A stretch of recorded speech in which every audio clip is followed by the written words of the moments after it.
ಕಲ್ಪನೆ ಮಾಡಿ, ನೀವು ಬೆಳಿಗ್ಗೆ ಎದ್ದಾಗ ಸೂರ್ಯೋದಯವೇ ಆಗಿಲ್ಲ. ಇದು ಸಿನಿಮಾ ಅಲ್ಲ, ಇದು ನಿಜವಾಗಿಯೂ ನಡೆದ ಘಟನೆ. 1780 ಮೇ 19, ಅಮೆರಿಕಾದ ನ್ಯೂ ಇಂಗ್ಲೆಂಡ್ ಪ್ರದೇಶ. ಆ ದಿನವೂ ಸಾಮಾನ್ಯ ದಿನದಂತೆ ಆರಂಭವಾಯಿತು. ಹಕ್ಕಿಗಳು ಹಾಡುತ್ತಿದ್ದವು, ರೈತರು ತಮ್ಮ ಕೆಲಸದಲ್ಲಿ ನಿರತರಾಗಿದ್ದರು, ಮಕ್ಕಳು ಆಟವಾಡುತ್ತಿದ್ದರು. ಆದರೆ ನಂತರ ಅಸಾಧ್ಯವಾದುದು ನಡೆಯಿತು. ಆಕಾಶ ನಿಧಾನವಾಗಿ ಕತ್ತಲಾಗತೊಡಗಿತು. ಮೋಡಗಳಲ್ಲ, ಮಳೆಯಲ್ಲ, ಆದರೆ ಸಂಪೂರ್ಣ ಕತ್ತಲೆ.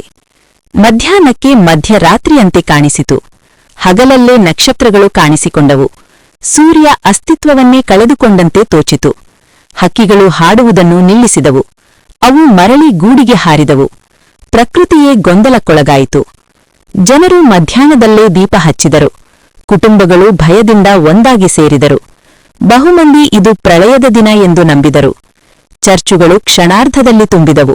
ಜನರು ಅತ್ತರು, ಪ್ರಾರ್ಥಿಸಿದರು, ಪಶ್ಚಾತ್ತಾಪಪಟ್ಟರು. ಸರ್ಕಾರದ ನಾಯಕರಿಗೂ ಭಯ ಆವರಿಸಿತು. ಸಭೆಯನ್ನು ಸ್ಥಗಿತಗೊಳಿಸಲು ನಿರ್ಧರಿಸಿದರು.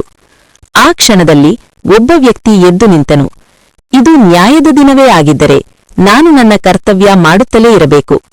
ಕತ್ತಲಲ್ಲೇ ಅವರು ಕೆಲಸ ಮುಂದುವರಿಸಿದರು. ಹಲವಾರು ಗಂಟೆಗಳ ನಂತರ ಕತ್ತಲೆ ನಿಧಾನವಾಗಿ ಕರಗತೊಡಗಿತು. ಶತಮಾನಗಳ ನಂತರ ವಿಜ್ಞಾನ ಸತ್ಯವನ್ನು ಕಂಡುಹಿಡಿದಿತು. ಕೆನಡಾದ ಭಾರೀ ಕಾಡ್ಗಿಚ್ಚಿನಿಂದ ದಟ್ಟ ಹೊಗೆ ಏರಿತ್ತು. ಅದು ದಟ್ಟ ಮಂಜು ಮತ್ತು ಕಡಿಮೆ ಮೋಡಗಳೊಂದಿಗೆ ಬೆರೆತು ಹೋಯಿತು.